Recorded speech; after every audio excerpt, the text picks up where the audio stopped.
The morning on Maple Street began with its usual tranquility. Sarah Mitchell had just finished her routine garden maintenance and settled into the rocking chair on her porch. The cool autumn breeze gently caressed her graying hair. "Good morning, Sarah." A woman in jogging attire waved as she walked by. For Sarah, who had spent 35 years teaching elementary school, such friendly greetings were part of daily life. Many of her former students were now raising their own children on Maple Street. "Oh my, look at the time." Sarah checked her watch and quickly stood up. Tuesdays and Thursdays were her days to take her grandson Lucas to Happy Kids Daycare Center. Her eyes fell on the family photo displayed in the entryway, showing her son James, his wife Emily, and Lucas with his adorable smile. James had become a mid-level project manager at Boston Tech, while Emily worked from home as a web designer. With both parents busy on Tuesday and Thursday mornings, Sarah had made it her habit to handle the daycare drop-offs. "Grandma." Lucas's energetic voice echoed as he bounded down the stairs. At just 5 years old, he had an extraordinary ability to bring smiles to everyone around him. "Lucas, put your coat on. It's a bit chilly this morning." Sarah picked up his blue coat and helped him into it gently. Happy Kids Daycare Center was a cheerful building nestled in a quiet residential area. Known for its 15 years of trusted service to the community, it had become a neighborhood institution. "Good morning, Sarah." Kate Wilson, the head teacher, greeted them with her usual gentle smile. She was well respected by parents for her mild temperament and proven childcare skills. "Miss Kate." Lucas ran happily toward Kate. The sounds of children who had already arrived could be heard from inside. Full of energy as always. Kate gently patted Lucas's head while smiling at Sarah. Just then, an unfamiliar young teacher appeared. "Good morning. I'm Jessica Miller. I'm starting work here today." The teacher, who appeared to be in her mid-20s, introduced herself with a somewhat nervous expression. Her neat appearance and sincere demeanor conveyed her enthusiasm for the job.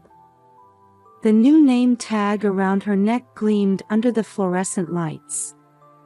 "Jessica, this is Lucas. You'll be in charge of him today."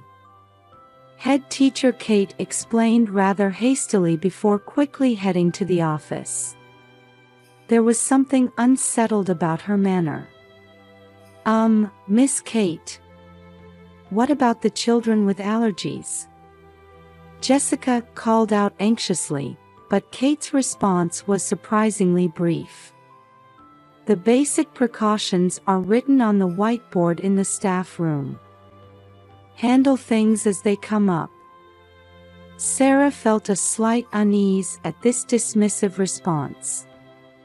Usually, Kate would give new staff much more detailed instructions, especially regarding children's health matters. She was known to be almost overly cautious about such things. However, this thought was interrupted by her phone ringing. Sarah was surprised to see Emily displayed on the screen. It was unusual for her to call at this time of day. "Mom, I'll pick him up today." "Emily, what's the matter? Aren't you usually busy with work at this time?" "Well, there's something about James." There was an unusual tension in Emily's voice, a hesitant tone that made Sarah uneasy. "Did something happen?" No, not exactly. I'm sorry, I can't say more over the phone. That morning, activities at the center seemed to flow as usual. The new teacher Jessica was enthusiastically engaging with the children, and other staff members carried out their normal care programs. However, there was an unsettling atmosphere created by Kate's occasional muttering from the office and her unusually frequent checking of her mobile phone. At 2 p.m., fate struck suddenly. Teacher. Lucas. Lucas is having trouble breathing. A sudden cry echoed through the facility during snack time. The new teacher Jessica was holding Lucas, who had turned pale. His small body was shaking violently, and his lips were beginning to turn purple. His breathing is labored. His color isn't good. Someone help. Jessica's voice trembled with panic. The surrounding children began crying anxiously, and the center quickly descended into chaos. While other teachers rushed to help, Kate was nowhere to be seen. At 2:15 p.m., emergency services were called. As the sound of sirens approached, the center's phone wouldn't stop ringing with concerned parents' inquiries. At 2:25 p.m., the police arrived unexpectedly early. Usually, ambulances arrive first, but for some reason, police vehicles were the first on the scene. Uniformed officers quickly entered the facility and headed for the office. At 2:30 p.m., Sarah's phone rang. Mom. Come quickly. Lucas. Lucas. Sarah's heart pounded at Emily's distraught voice. Seeing her usually composed daughter-in-law so upset made it impossible not to imagine the worst. Emily, stay calm. I'm coming right now. The moment she hung up, Sarah jumped into her car.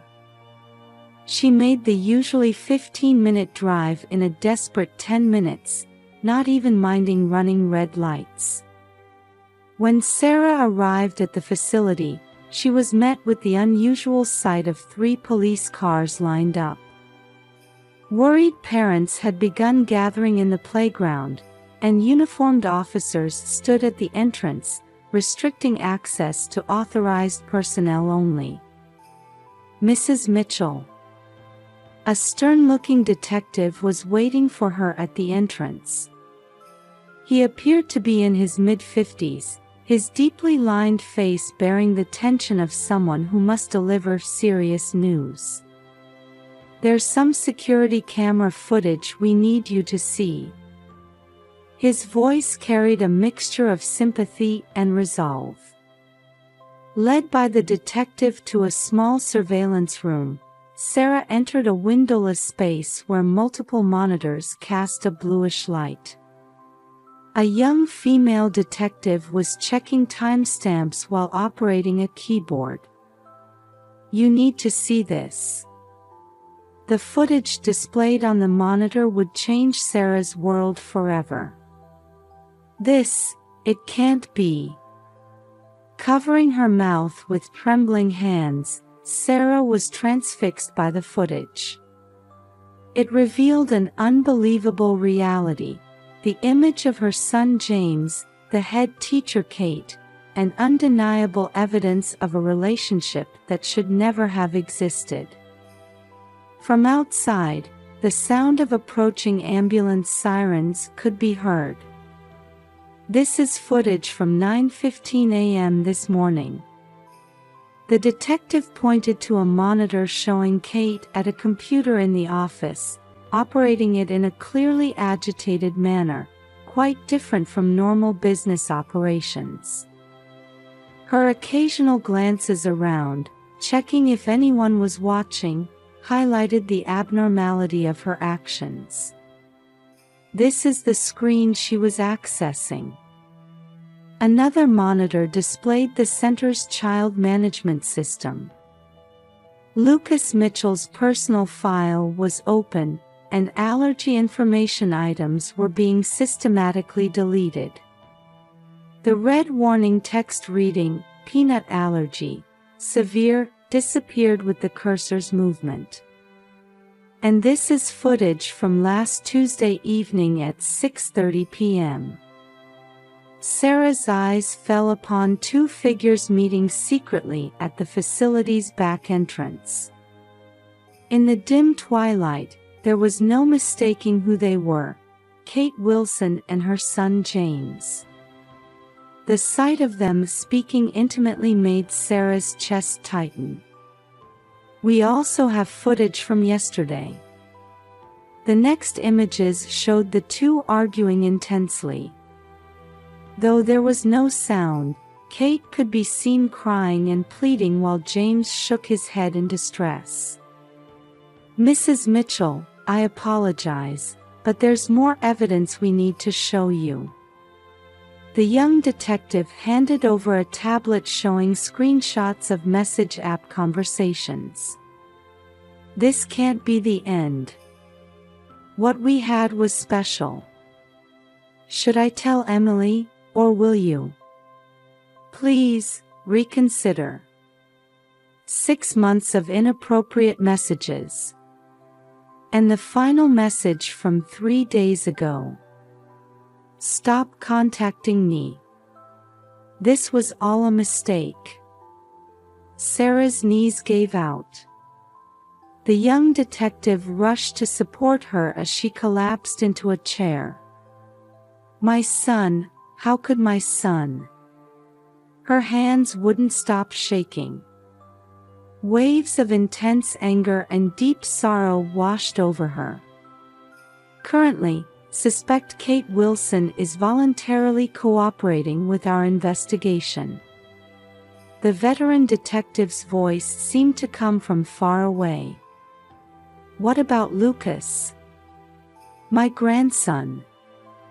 The female detective gently responded to Sarah's barely whispered words. "The paramedics have arrived and administered first aid. We've been informed his condition is stable." While feeling slight relief at these words, Sarah's mind was still in turmoil. A trusted teacher's premeditated harmful act. Her son's affair. And above all, the fact that her beloved grandson had been put in danger. In the corner of the room, the young detective was checking computer operation records. According to the system logs, suspect Wilson accessed Lucas's health records multiple times over the past week. Everything was connecting. The inadequate handover to the new teacher. Emily's strange phone call. And the oddity in Kate's behavior today. "Mrs. Mitchell." The veteran detective began carefully choosing his words. "Your grandson's accident was no coincidence. This was clearly an intentional." Before he could finish his sentence, the room's door burst open. "Mom." It was James's voice. He stood there out of breath, his appearance disheveled, quite different from his usual neat suit and tie. Sarah turned slowly toward her son. Her eyes held a mixture of sadness, anger, and deep disappointment. In the heavy atmosphere of the surveillance room, James slowly sank into a chair against the wall. His expression mixed fear of the truth he must now tell with resignation to the inevitable confession. "I'll tell you everything." James's hoarse confession went back to a rainy evening 6 months ago. It was a day when he was later than usual for pickup. An important presentation at Boston Tech had run long, and he didn't arrive to pick up Lucas until after 6 p.m.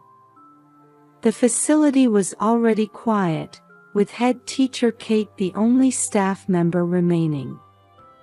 From that day, things gradually changed. James's voice trembled. She was such an understanding listener. She would hear my work complaints, sometimes offer precise advice. Police investigation revealed that their secret meetings gradually became more frequent. What started as casual conversations at the facility evolved into meetings at nearby cafes. And then, one day in August, they crossed a line that should never have been crossed. But it was wrong. James covered his face with both hands. Thinking about Emily was torturous. Every time I saw Lucas's face, I felt like my chest would burst with guilt. Meanwhile, Kate's behavior had also changed day by day. Her initial composure disappeared, gradually turning into obsessive behavior. The facility staff had begun to notice changes in her demeanor. According to the suspect's statement, the young detective explained while looking at documents. She wanted to continue her relationship with Mr. Mitchell so desperately that she planned to destroy his relationship with his wife. Kate's plan was meticulous. She deliberately assigned the new teacher Jessica to Lucas's care while omitting crucial information during the handover. She deleted allergy information from the system, ensuring an allergic reaction during snack time. Then she intended to frame it as Emily's neglect of parental duties. When I tried to end the relationship, Kate changed completely. James's voice broke. I never imagined she would, that Lucas. How could you not notice? Sarah's quiet but anger-filled voice resonated. You're his father, aren't you? How could you not notice your child was in danger? The security camera footage revealed even more shocking facts. Images of Kate altering Lucas's personal file in the office. Scenes of her deliberately giving incorrect instructions to the new teacher Jessica. And the decisive moment when she secretly mixed peanut oil into the snacks. Our investigation has shown. The veteran detective continued quietly. That Wilson has exhibited similar, obsessive behavior patterns in the past. She was forced to resign from her previous childcare facility due to a relationship with another father. The room's atmosphere froze at these words. Mom. Emily. I'm truly sorry. James's words of apology rang hollow. At that moment, the young female detective hurried into the room. Wilson has confessed. Everything, the details of the plan, the motive. Sarah sighed deeply while looking at her grandson's smiling face on the monitor. That smile had almost been lost forever today. This fact weighed like lead on her heart. In her interrogation, she stated. The detective read from the statement, the words hanging heavy in the air. I deserve happiness too. But James, he only had eyes for Emily. So I. In the corner of the room, James just hung his head in silence. The weight of his irreparable mistake bore down heavily on his shoulders. In a small interview room at the police station, Emily clutched a coffee cup with trembling hands. The afternoon sunlight streaming through the window illuminated her exhausted expression. Actually, I had noticed. Her voice quivered slightly. I noticed James's behavior changing bit by bit. It started with subtle changes. Overtime increased, and his return home gradually became later. Even on weekends, he frequently checked his email, sometimes distracted by messages from someone. He kept his phone close, his expression strangely tense when looking at the screen. At first, I thought he was just busy with work. Emily looked out the window. But somehow, Lucas's pickup days had become only Tuesdays and Thursdays. Kate's change in attitude was also obvious to her. The head teacher, who had once been warm and friendly, gradually became cold toward her. While maintaining intimate conversations with other parents, she clearly treated Emily differently. It was last week. Emily's voice grew quieter. When I went to pick up some documents from the daycare, I happened to overhear their conversation. A private discussion between her husband and Kate behind the facility. Kate pleading about something urgently while James shook his head in confusion.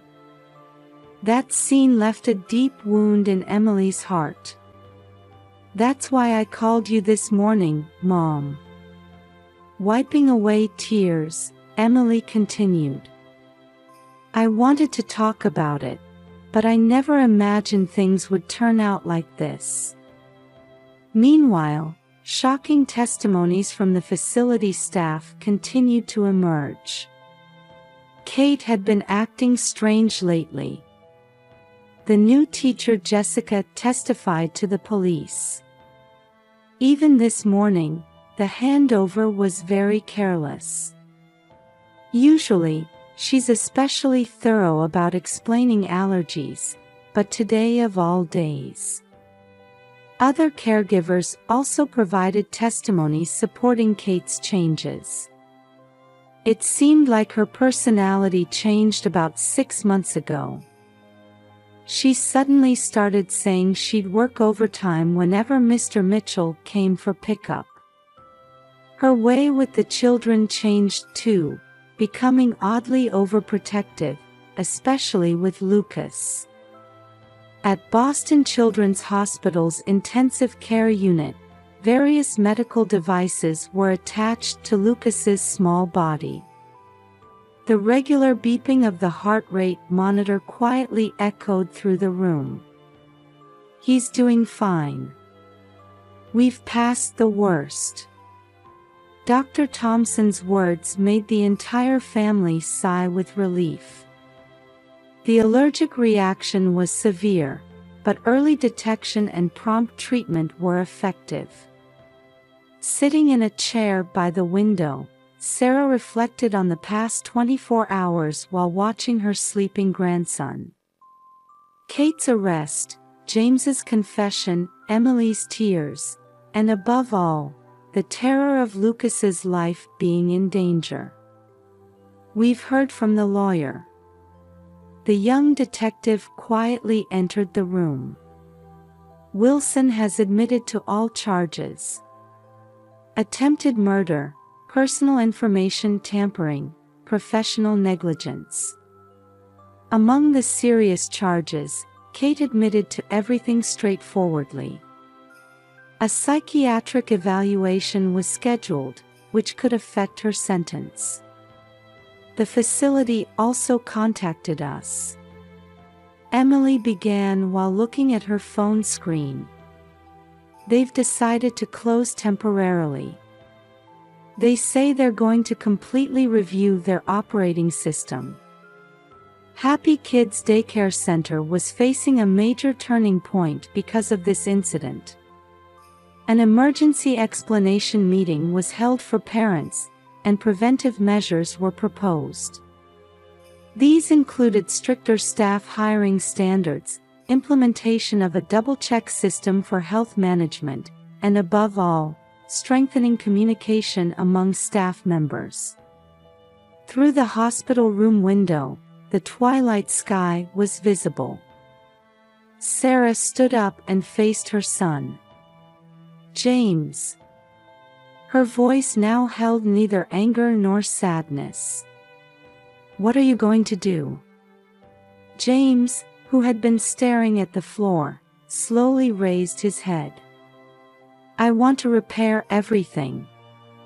My relationship with Emily, my bond with Lucas, and my trust with you, Mom. Emily silently listened to her husband's words. Complex emotions could be read on her face. We've been recommended family counseling. James continued. Once a week, with professional help. It will take time, but... Yes. Emily nodded slightly. For Lucas's sake, we need to move forward. Just then, a small voice came from the bed. Daddy. Mommy. Everyone rushed to Lucas as he awakened. His small hands gripped both his parents' hands simultaneously. Tears fell unbidden from Emily's eyes. Grandma too. At Lucas's voice, Sarah joined them. 4 hands overlapped. It seemed like a symbol of a new beginning. The family's healing process began the following week. Family counseling every Saturday, family meetings every Sunday. Slowly but surely, their nearly broken trust was being rewoven in a new form. Lucas transferred to a new daycare center. Although he was anxious at first, with the help of his kind teacher, Ms. Brown, he gradually regained his smile. Yesterday, Lucas said something. One evening, Emily called Sarah. He said, I'm glad Daddy and Mommy made up. Sarah couldn't help but smile at those words. Her grandson's pure heart was healing the adult's wounds. It was like a small miracle. The local community also learned much from this incident. Other childcare facilities reviewed their safety management systems, and communication between parents and facilities became more open. On Christmas Eve that year, warm light glowed from Sarah's house on Maple Street. Outside the window, small snowflakes were falling quietly. Grandma, what's this ornament?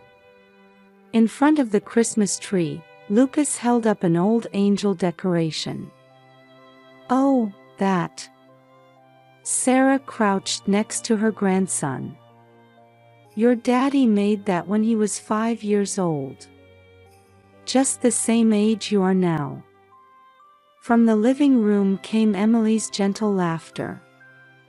In the kitchen, James was helping with dinner preparations, occasionally catching Emily's eye and sharing gentle smiles.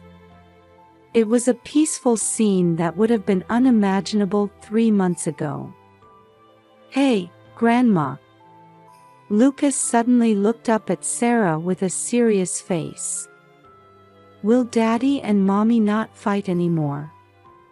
Sarah gently stroked her grandson's head as she answered. Well, sweetie.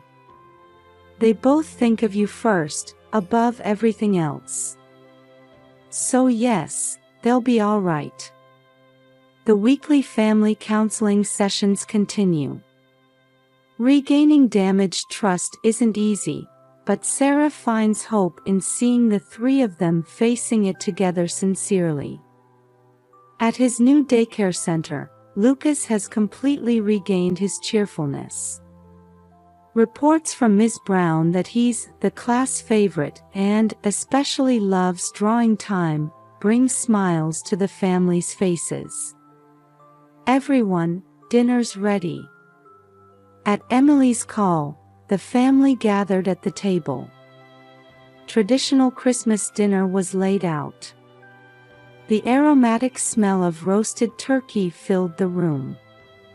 Before we say grace, James began quietly, I want to say something to everyone.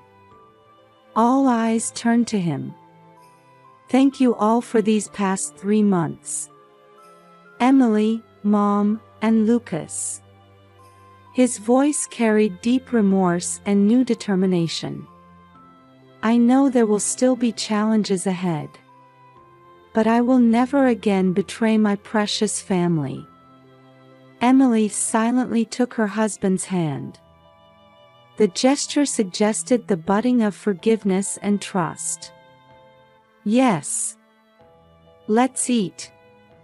Lucas's bright voice broke through the solemn atmosphere. Outside the window, the snow was falling harder. The Christmas tree lights cast a warm glow across the room. The old angel ornament swayed gently, as if watching over this family's new chapter. The scars haven't completely healed yet. However, new bonds were definitely beginning to sprout. It was a priceless gift that only a family who had overcome trials could receive. This winter night became a witness to such small miracles.